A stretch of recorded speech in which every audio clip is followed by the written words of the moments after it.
Hi friends, எல்லோரும் எப்படி இருக்கீங்க? இன்றைக்கி வீடியோவில் என்ன பார்க்க போகிறோம்னா, வீட்டிலே செய்கிற இட்லி பொடி வாங்க எப்படி செய்யலான்னு பார்க்கலாம். நாங்கள் இட்லி பொடி எப்படி செய்ய போகிறோன்னு நீங்கள் பாருங்கள். அதுக்கு முன்னாடி என் சேனலுக்கு சப்ஸ்கிரைப் பண்ண மறந்துடாதீங்க. கேஸ் பற்ற வச்சாச்சு, ஒரு கடாய் வச்சுருக்கோம். கடாய் நல்லா சூடாகணும். நம்ம ஒவ்வொரு பொருளாக வறுக்க போகிறோம். நம்ம வாங்க பார்க்கலாம் எப்படி செய்கிறாங்கன்ட்டு. ஃபஸ்ட்டு கடலைப்பருப்பு சேர்த்துருக்கோம், ஒரு 400 கிராம் சேர்த்துருக்கோம். இது நல்லா பொன்னிறமாக வறுக்கணும். எதுவுமே நாங்கள் ஆயில் சேர்க்கல.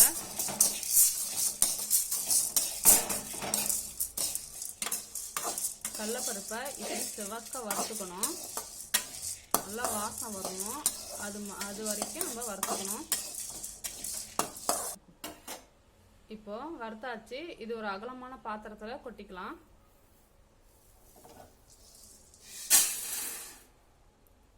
இப்போ நெக்ஸ்ட்டு நம்ம உளுந்தம்பருப்பை வறுத்துக்கலாம்.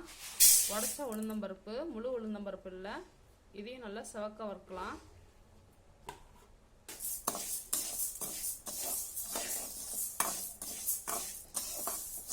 இது 400 கிராம் தான். இதோட இப்போ ஒரு 50 கிராம் எள்ளு சேர்க்குறாங்க. எதுக்காக இதோட எள்ளு சேர்த்துட்டோம்னா, தனியாக வறுத்தோம்னா எள்ளெல்லாம் வெடித்து எல்லாம் பாதி வெளியில் வந்துடும். அதுக்காக ஒன்றா சேர்த்து வறுத்துக்கிறாங்க. இப்பயே தெளிக்குது.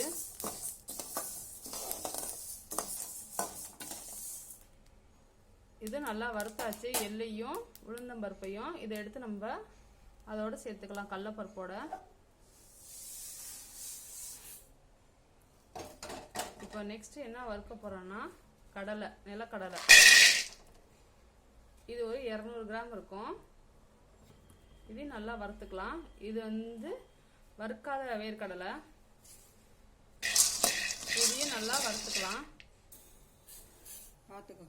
இப்போ இதோட பெருங்காயத்தூள் சேர்க்குறாங்க. நல்லா சூடாக இருக்கும் போதே நம்ம கொட்டிக்கணும். ஒரு 5 கிராம் பெருங்காயம் சேர்த்துக்கிறாங்க. நம்ம கடலை நல்லா வறுத்தாச்சு. இதையும் நம்ம அந்த கலவையோட சேர்த்துக்கலாம். கடலைப்பருப்பெல்லாம் போட்டிருக்கோம்ல, அதோட சேர்த்துக்கிறோம். இப்போ அடுத்தது காஞ்ச மிளகாவை சேர்க்குறோம். அதுக்கு முன்னாடி கருவேப்பிலையை வறுத்துக்கலான்ட்டாங்க அம்மா.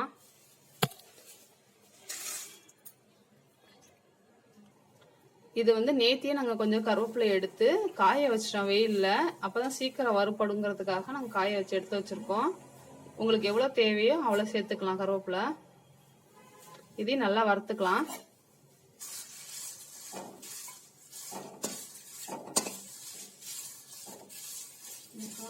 கருவேப்பிலை நிறைய சேர்க்கலாம். கருவேப்பிலை எவ்வளோ சேர்க்குறோமோ இட்லி பொடிக்கு சூப்பராக இருக்கும்.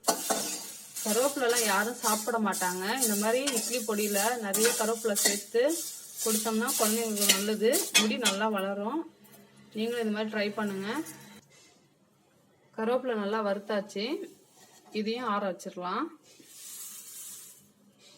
அடுத்து கடைசியாக காஞ்ச மிளகாய் சேர்க்குறோம். அது ஒரு 1/4 கிலோ சேர்க்குறோம்.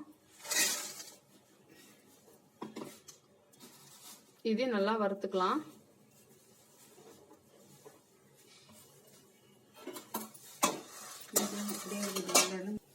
மிளகாய் மட்டும் ஃபாஸ்ட்டில் ஹையில் வச்சு நம்ம வறுத்தோம்னா ரொம்ப கருகி போயிடும். அதே நேரத்தில் நெடி ஜாஸ்தியாக இருக்கும். அதனால் சிம்மில் வச்சு நம்ம வறுத்துக்கலாம். காஞ்ச மிளகாவையும் நல்லா வறுத்துட்டோம். இப்போ இதையும் நம்ம சேர்த்துடலாம். எல்லாத்தையும் நம்ம வறுத்துட்டோம். அவ்வளோதான். இப்போ கடைசியாக உப்பு சேர்க்கலாம். கல்லுப்பு தான் சேர்க்கணும். கல்லுப்பு சேர்த்துட்டாங்க. உங்களுக்கு தேவையான அளவு உப்பு சேர்த்துருக்கேன். காஞ்ச மிளகாய் உங்கள் காரத்துக்கு தகுந்தாப்புல எடுத்துக்கோங்க. எங்களுக்கு இது கரெக்டாக இருக்கும். எங்களுக்கு கடையிலலாம் வாங்கினா பிடிக்காது. நாங்களாக செய்கிற இட்லி பொடி தான் எங்களுக்கு ரொம்ப பிடிக்கும். நாங்கள் இந்த மாதிரி தான் ட்ரை பண்ணுவோம். நீங்களும் இந்த மாதிரி செஞ்சு பாருங்கள். இது ஆறட்டும். ஆறுனதுக்கப்புறம் நம்ம மிக்ஸி ஜாரில் பொடி பண்ணிக்கலாம். பாருங்கள் ஃப்ரெண்ட்ஸ், இட்லி பொடி சூப்பராக நாங்கள் மிக்ஸி ஜாரில் அரைச்சாச்சு. இது நல்லா ஆறணும். ஆறுனதுக்கப்புறம் நம்ம எடுத்து ஏர் கண்டெய்னர் பாக்ஸில் நம்ம போட்டு ஸ்டோர் பண்ணி வச்சுக்கலாம். ரொம்ப நாளைக்கு நம்மளுக்கு கெட்டு போகாது. தண்ணி படாமல் வச்சுக்கணும். சூப்பராக இருக்கும். ஒரு 5-6 இட்லி நம்மளுக்கு இந்த இட்லி பொடி இருந்தாவே போதும். நாங்கள் மோஸ்ட்லி வந்து சட்னி ஏதாச்சும் டக்குன்னு இல்லைன்னா இட்லி பொடி வச்சு நாங்கள் சாப்பிட்டுக்குவோம். இதுக்கு எங்களுக்கு ரொம்ப பிடிக்கும். நாங்கள் கடையிலலாம் வாங்க மாட்டோம் இட்லி பொடியே. நாங்கள் வீட்டில் தான் செய்கிறது எப்பயுமே. கொஞ்சம் குறன்னு தான் நம்ம அரைக்கணும். அப்போ தான் நம்ம நல்லெண்ணெய் ஊற்றி நம்ம சாப்பிட போகும்போது அது நல்லாயிருக்கும் டேஸ்ட்டு. கொஞ்சம் கொஞ்சம் அங்கங்கே கட்டியாக இருந்தால் நம்ம இப்படி கரண்டி வச்சு நல்லா உடச்சி விட்டோம்னா எல்லாம் சரிசமமாக ஆயிரும். நல்லா கலந்து விட்டுக்கணும். பார்க்கவே சூப்பராக இருக்குது. வாசனை சூப்பராக இருக்குது.